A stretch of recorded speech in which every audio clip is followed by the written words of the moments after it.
I'll pick up on it with you. Now, Trump's here, and he very well could be the overseer of the collapse and the bankruptcy of the United States. You know that it's going to happen within a 4-year window, and the 2030 agendas take us out to, at least from this point here, to 2028. So the 2030 agenda needs to be everything completed in the full restart by that point, not the collapse, the full restart. I encourage everybody to read the documents.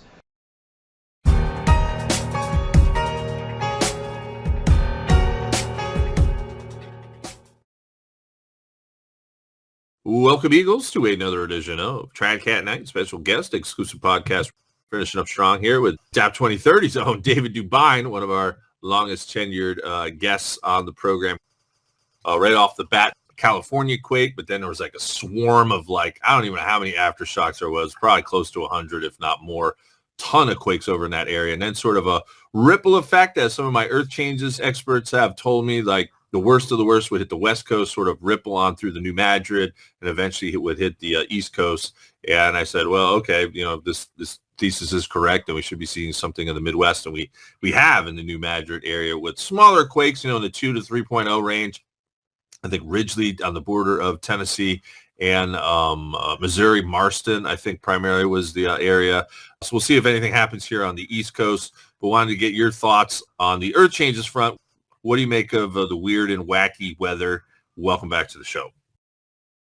Hey, thanks for having me. And that quake swarm in California, quite the interesting thing. They're talking about readings of radiation following, and there's just a whole bunch of strangeness to it, I admit.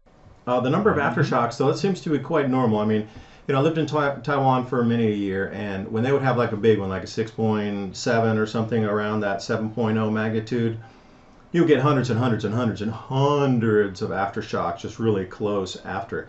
Usually you get a big one and then a second, a little bit smaller but very big one. If you got a 6.7, you might get a 6.0, and then between that, and there'd be rumblings and aftershocks for days and weeks, thousands and thousands of smaller ones.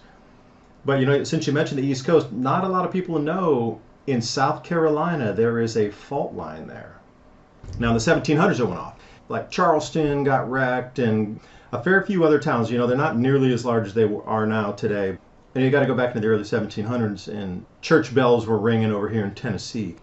So South Carolina has its own fault zone. It's not very big, but it runs right through and it touches North Carolina. If that were to go off, that would be significant because the number of ports that are right there. Also a large number of dams that weren't wiped out in Helene or overtopped still are there that would be cracked.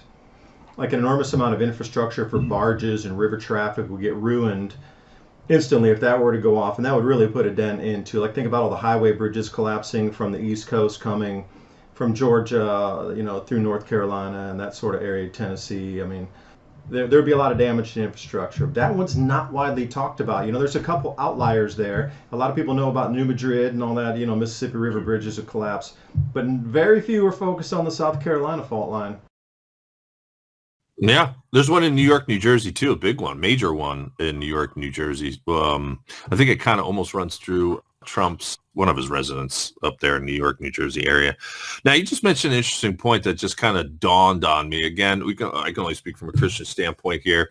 In the Catholic prophecy, it basically foretells that due to a large amount of sin happening on the coastlines, that basically, it's going to be overrun. And you've seen the future scalar maps and U.S. Navy maps of America or whatnot. But you just raised an interesting point.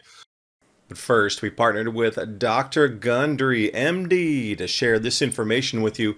Would you believe me if I told you inside your pantry right now is one of the healthiest foods on the planet? Yep, it's true. And not some weird, trendy superfood. Spoiler alert, it's olive oil. You've probably used it to cook with, but there are countless ways to use olive oil to help yourself look and feel younger. You should get as much high-quality olive oil into your daily routine as possible. But what kind of olive oil is best for your health? The olive oil industry is huge, and you can bet they're all not made with the consumer in mind. Dr. Gundry has decided to take a stand and release his personal research and findings. You can watch the video right now by going to getolive1.com/adapt or by clicking that link in the description box below. That's getolive1.com/adapt or click that link in the description box below. People who have taken his advice have shared their results with him, saying the olive oil they bought after learning his simple rules has helped him change their lives. Make sure you go to getolive1.com/adapt or click on that link in the description box below. And now on with the video.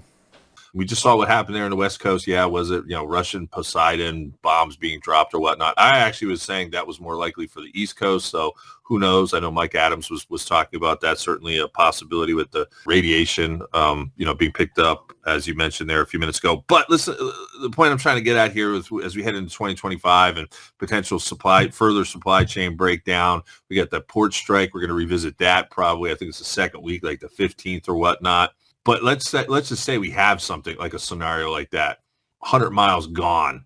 You think about all the tragedy and the loss of life or whatnot, but no one would really be talking about how all the ports would be gone. Like, how would we even get stuff after the fact? You might know better since you follow us a little bit more. I'm wondering, are imports, is it largely just coming through ports and docks, or is some of this actually flown in? I got to think most of it's got to be coming in on ships. Well, what's your thoughts there? I mean, but if that's like something like that happens on the East Coast, we would be in real trouble. Oh, so would the global financial markets. They would pretty much collapse in unison. Because you have to look at that. The amount of financial activity would cease, and until they really got an assessment if Washington was damaged or if New York was damaged or whatever, all the derivatives markets would start to come unwound. This whole thing, and since you were speaking of prophecy and waters and Baba Vanga, I'm not really, sure on the authenticity or the veracity of it, but suddenly over the last few days, been a lot of talk about when Syria collapses and Damascus is taken, that is the beginning of World War III, and the following spring, then something on orders of magnitude that everybody's aware World War III has started happens. See, that would be another global financial meltdown instantly. So you got to look at it in perspective of, the shift has been broadcast. It's not going away. Every country and continent, bar a few countries, are moving toward this globalist technocracy, and involved to get us there is a full financial collapse and a reset into a digital format, a digital currency. Whatever form that takes, from distributed ledger settlement, or if it's a real world asset, as in your house or your car or a business or something tokenized with the value of it in a smart contract and wrapped, that's the direction we're going. But you have to destroy the old system first. So you start to look at all these things that are happening. Would it be a quake that would, do you know how unexpected that would be for an East Coast earthquake? That would be just so far mind-bending for people anyway, that the fear factor would be there. The economy would be ripped. And then if the war starts at the same time, or some kind of oil embargo comes in, like, look for all these, you're talking dark winter a lot there, Eric, but look at all these other events that could lead into a combo stew of nastiness. Now, I've been talking about that potential New York, New Jersey fault line quake for a while. I wasn't aware of that South Carolina one, so I'm glad you brought that up. I'll have to dive into that one a little bit more. But in terms of what's in store here for the wintertime specifically, what are you taking a look at? Is it going to be as nasty as some are saying in terms of temperature wise? What are you prospecting here? I do believe that all the record floods that we've seen across the Northern Hemisphere, like a year's worth of rain in a day, half a year's worth of rain in a day, that is now translating into snowfall. And over the last, say, 3 weeks, I kept getting story after story where a year's worth of snowfall had fallen in a single storm. Half a year of snow in a single storm. This record flood is now translating into record snowfall. So I would say, just from like an easy napkin math here, that every snow record pretty much across the entire Northern Hemisphere is going to be broken. Because look at this rainfall totals. We're talking about precipitation in terms of different measurements. So everybody across that's listening to my voice and Eric's right now, you've seen or read about record floods everywhere on the planet right now. North, Southern Hemisphere, both. Now turn that into snowfall. And is our infrastructure ready for that? And are our governments prepared enough for that? I'm going to say absolutely not. That's what I'm looking at. Let's tie these two loose ends together and get your thoughts on Trump tariffs. How is this going to play out? Again, talking tough here with Canada and Mexico. Does it tie in ultimately with the formation of the NAU, the North American Union? Formerly, we were talking about NAFTA, many decades ago. Now all of a sudden, I guess they're changing around the lingo. I think Trump even mentioned the other day something about Canada and Mexico being absorbed into us and they couldn't handle, the tariffs or something along those lines. I'm kind of paraphrasing right now, but what is that going to do to our economy too? Is this going to lead to more inflation? Again, it comes right back to the economic reset to get us into a digital system. Now, in your right mind, if you're going to come out blazing and telling everybody 100% tariff, 100% tariff, 100% tariff, okay. But China right off the get-go, like just days later, are like, all right, we're cutting off all of your gallium, all your galenium, all your antimony, no more. And they also cut off the rest as of Monday, all of the rare earth oxide exports out of China. So America gets zero anymore. And instantly they're like, oh no, the whole aerospace industry, oh no, this, that, oh please, we got to find secondary suppliers. But that's great, you can't. China controls 90% of a lot of those rare earths on the production. Because all the NIMBYs were like, not in my backyard. Well, I get it. I don't want to strip mine in my backyard either. But the reliance that we put on these metals for our high-tech industries and society allows those who said, okay, 100% tariffs, cool. We're not even going to sell it to you. So China was the first. Now, also, I've been reading, I like to read Russian news and African news a lot. And the hearsay in Russia is no formal announcement yet, but America still relies, even with all the sanctions, and this is a fictitious, smoke and mirror mirage world that we're living in, still imports almost all of our uranium for our plants here for electrical generation from Russia still. Still, with all the sanctions we have, and they're still trading uranium with us. So Russia is going to cut off the uranium for us also. So that's two major countries. Now, the messaging's getting out. If they tell you 100% tariff, just cut them off because America needs the raw materials more because we don't manufacture anything, we don't mine anymore, we don't produce, we don't refine, we don't smelt, we don't know anything anymore here. So talking 100% tariffs, again, we're coming into a collapse phase. That is only going to do, it's just going to cut off everything coming into America. And what way to fast track a collapse would be just to do that. They knew that would be the response. You give me 100% tariff, well, what's the country's going to do? They've already gamed it out. They knew that would be the response after they mentioned that. Well, I've also said this too, many, many years ago. There's a lot of people who made money on Bitcoin. I've actually had a few of my followers that did very well with Bitcoin. But I said, listen, it's sort of like a short-term intermediary play. You can do it. But the long term of this is it's not going to be viable. Like it's CBDC or bust, and including here in the United States. Do you think ultimately this is going to be a showdown, or the next showdown is BRICS versus Bitcoin? And then, like I said, they pull the rug out beneath our feet on the Bitcoin side of things. I saw a few pretty good researchers that seem pretty legit to me. My presence on X or Twitter is mainly just to regurgitate news at this point. I saw a few good researchers indicating that it's a creation of the NSA, Bitcoin. So we know that's not a good thing. And if Trump's like saying, yeah, since, we're going to be the capital of the world for Bitcoin and kind of keep pushing it, moving it forward, and it'll go up to 200K or whatnot. I mean, I just see that thing.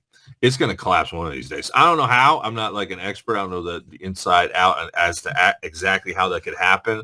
But so is this a BRICS versus Bitcoin showdown, the next stage, you think? That I can't attest to, and I don't really have that many thoughts on the BTC, but I will go deep for you on the entire ecosystem, at least from my perspective. Now, again, this is not financial advice, it's just the blueprint that has been laid out. So as we move into a digitized world with biometrics and everything track and trace, think about the enormity of data that's going to require. Also, with LiDAR scanning of resources, to have that on the blockchain for carbon credits each year, like the amount of data, just running that real world asset class of carbon tokenization is going to be what we would consider like supercomputer usage just for that one little tiny fraction of assets on the planet.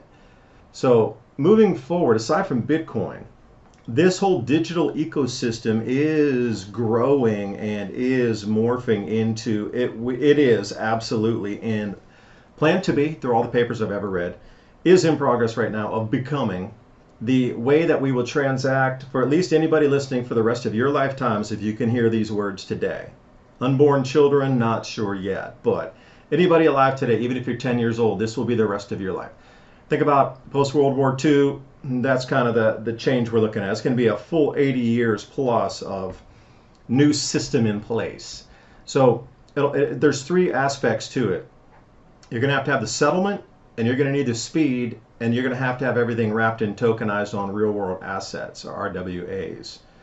So that ecosystem revolves around Quant in the center, and this blockchain thing is moving anyway. Like you hit it on the head, it's only an intermediary step. Blockchain, for all of you unbeknownst, this is the middle step to move us to Hashgraph. Whatever's on blockchain based right now is going to be switched over to Hashgraph. Like the settlements are almost instantaneous. And when we come into speed, we're talking about the entire world's financial system running on that. But again, how every world asset, including your house, changes by the second or by the minute, readjusted for the price variables in the movements, times trillions of assets, times trillions of movements of dollars and money and tokens. So we're talking about quadrillions of computations per minute being moved through and settled out through this, whatever layers they're going to use on it. It could be something like, I don't know, XRPs on this ledger system, or Hashgraph in itself, settlement speeds. This is what it's going to be, these wrap contracts in Ethereum, and now there's a whole bunch of other that are competing with Ethereum like Sway and Solana. It depends if they can wrap into RWAs, and that becomes, and it's not just Ethereum based, there's a multi-ecosystem of that, but they all need to land somewhere. That's the whole thing. Bitcoin aside, that's sort of like a money thing. Just think of it as money sitting on the side, gold or whatever you want to do. It's on the desk over there. It doesn't move, slow, clunky. We're talking about something that moves at tenths of a thousandth of a second in settlement. Quadrillions of computations and settlements per day on the same systems, and the only one that can accomplish that is Hashgraph.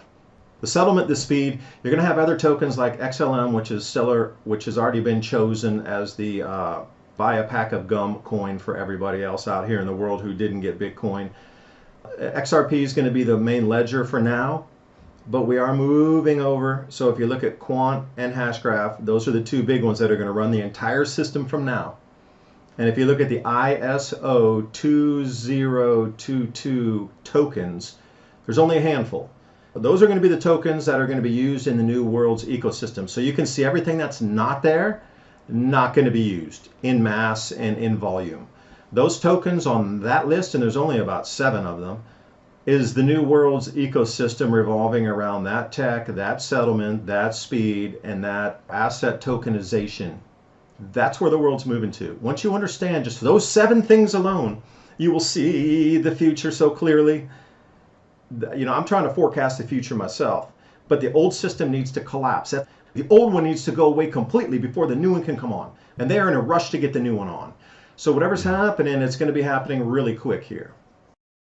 Yeah, we'll see how that plays out. I certainly have seen XRP pop up with a lot of people too. So we'll see what direction that kind of takes shape. Now, with 2025 being right around the corner, more talks of famines, fierce food prices at this stage in the game. David, let's transition to a little prepping talk right now. What would be some of the items that you would be picking up right now at the prices that you can get them at? I had one of my guests on the other day, and I bring on so many people, I forget who was talking about it, but they were noticing even in the Walmarts, their egg shortage, eggs. I'm trying to remember, he mentioned like 2 or 3 other things too as well. But what are you taking a look at here for 2025 in terms of getting the things that we can get at decent prices? Let's just say decent prices in comparison to what they'll be. Well, you're going to have to kind of expand your envelope of shopping stores that you go to. If you're only going to like Costco and that's it, well, you might have to spend the extra $100 and go to Sam's. You might have to start hitting all the ethnic supermarkets around you. You might have to start making a tour of regular supermarkets. I know things are much smaller, a little more expensive. Some specialty items that you can find. I mean, each city probably has 5 or 6 different supermarket chains operating there.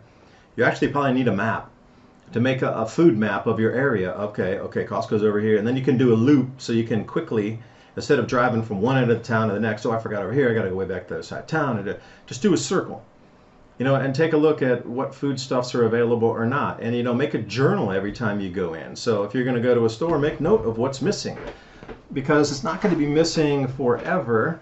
They do these shortages like whack-a-mole. Okay, there's an egg shortage, bring it up in the news. Oh, everybody runs and buy eggs. Okay, and then suddenly there's a glut of eggs on the market. Then the next thing goes and whatever. Oh, there's no more fresh fish. Oh, no. and everybody buys all the fresh fish. And then suddenly there's a glut of fresh fish because everybody's trying to sell it in the market. Food prices at a 19-month high from the World Food Organization, or the FAO, Food and Agriculture Organization of the United Nations. 19-month high for food prices, but they're patting themselves on the back. Oh, it's not the highest ever.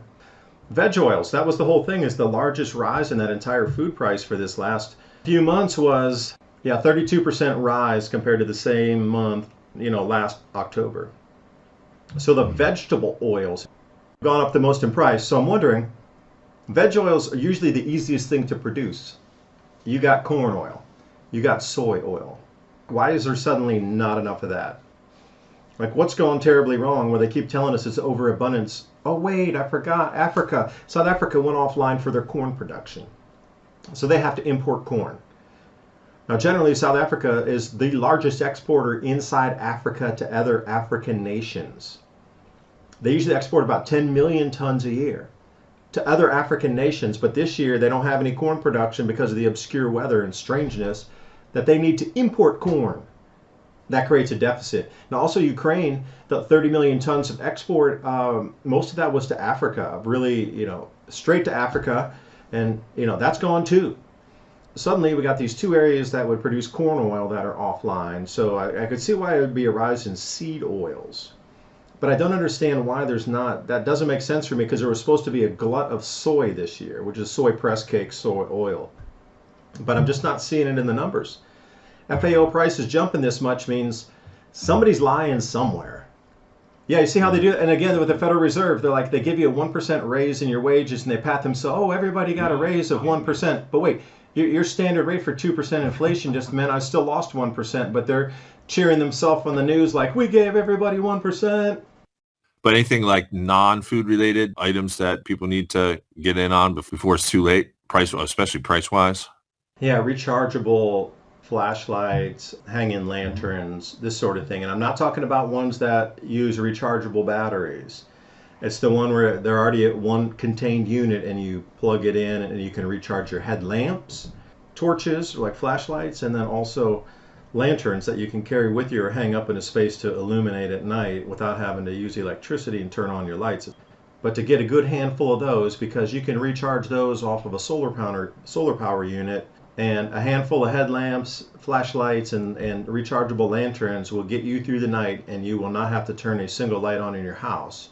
These are the things not a lot of people are thinking about. They're thinking about like having one, because, if the power goes out, I'll get that, and then we can go get something else for more power.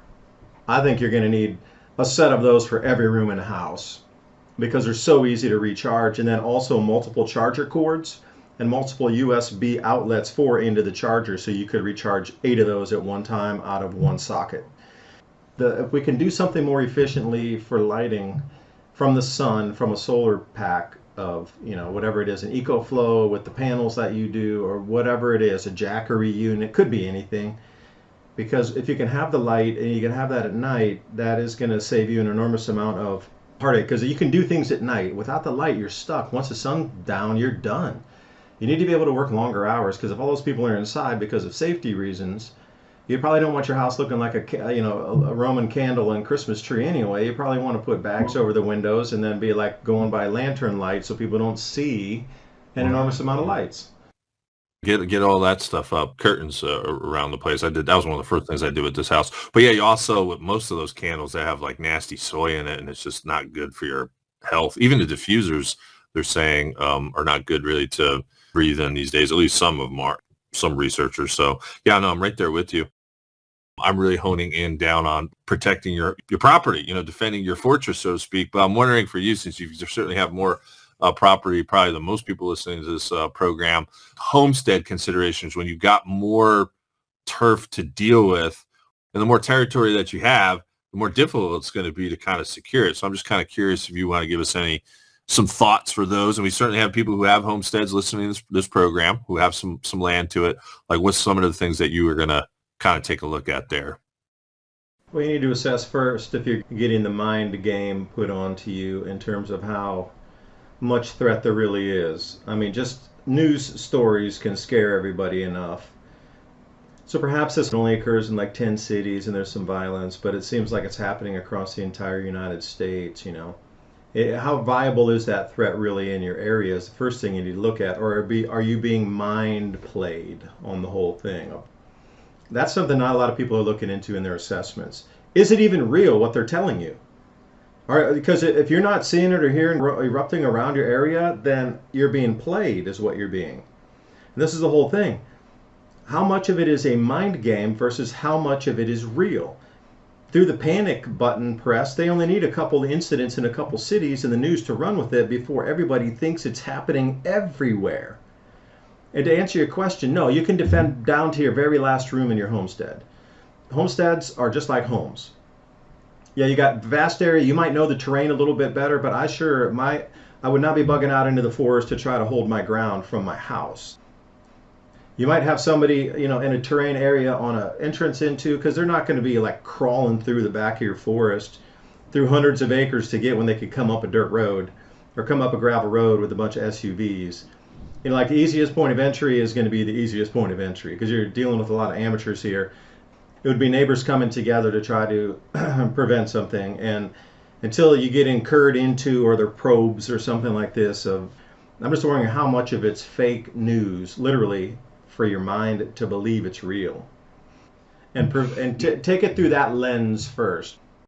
But I think you would agree with me on the fact that, like, once this collapse happens, you're certainly going to have a situation where there's going to be a lot of unprepared people, and you know what happens after, you know, about day 3 or so, especially, you know, water side of things. There's going to be a lot of lunatics out there. So, and who knows when the actual collapse will happen. So we don't know where that is kind of on the timeline. More than likely, you're going to be dealing with people, period. I think that was pretty much represented in that Jericho series. And then like people coming into your area, probably wanting to partake in what you're doing kind of thing. And you got to make that decision. Okay, you know, do I let this pack of 12 to 24 people stay with me, you know, kind of, I mean, there's all kinds of stuff we don't really think about. Potential scenarios where I think you have to think about ahead of time. You know what I mean? I think you have to really prepare for as much as possible. That's what I try to do every night, David, like at least for 15 minutes, like on the prepping sort of survival side, is think of different scenarios I'll have to deal with potentially in my own area and think about ahead of time, think this out ahead of time before we even get into that scenario. That way I at least have my head somewhat squared on. Because, you know, it could be a shocker, you know, look out your window and you see 20 or 30 people, you could go into flight or fright mode. So that's why I like to think a lot of these scenarios out ahead of time. But what's your thoughts on that? I'll pick up on it with you. Now, you know, Trump's here, and he very well could be the overseer of the collapse and the bankruptcy of the United States.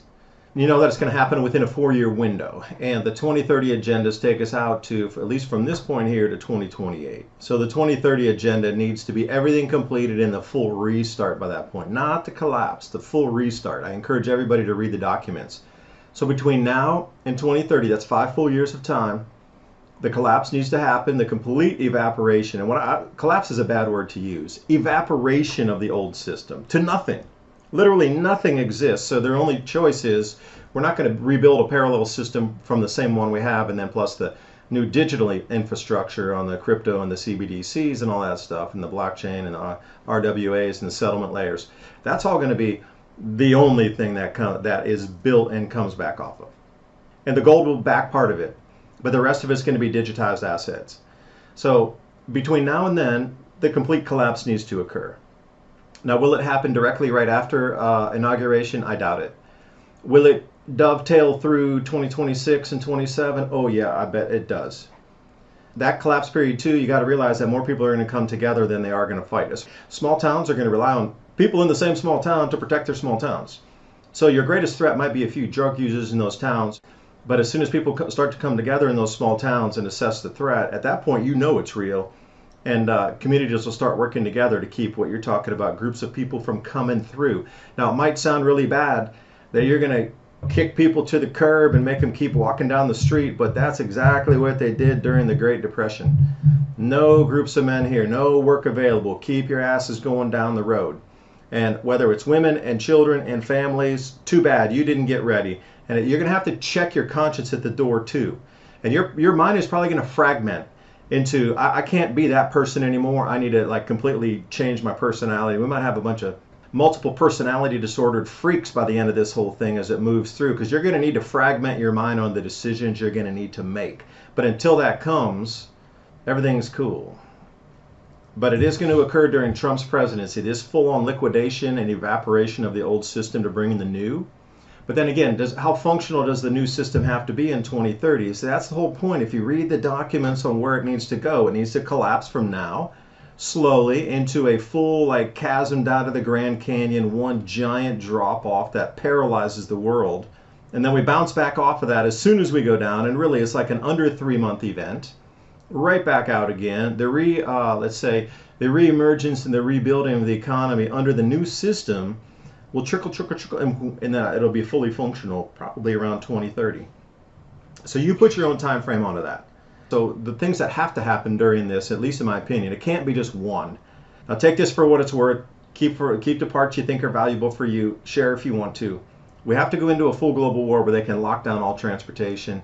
They need to come into such a heated conflict of kinetic that it stops all oil flow out of the Middle East at the minimum, and probably Indonesia also. And at the same time, we need to come in and paralyze the bank system and completely wipe it out where it's non-functional, and whatever was there, you lost forever.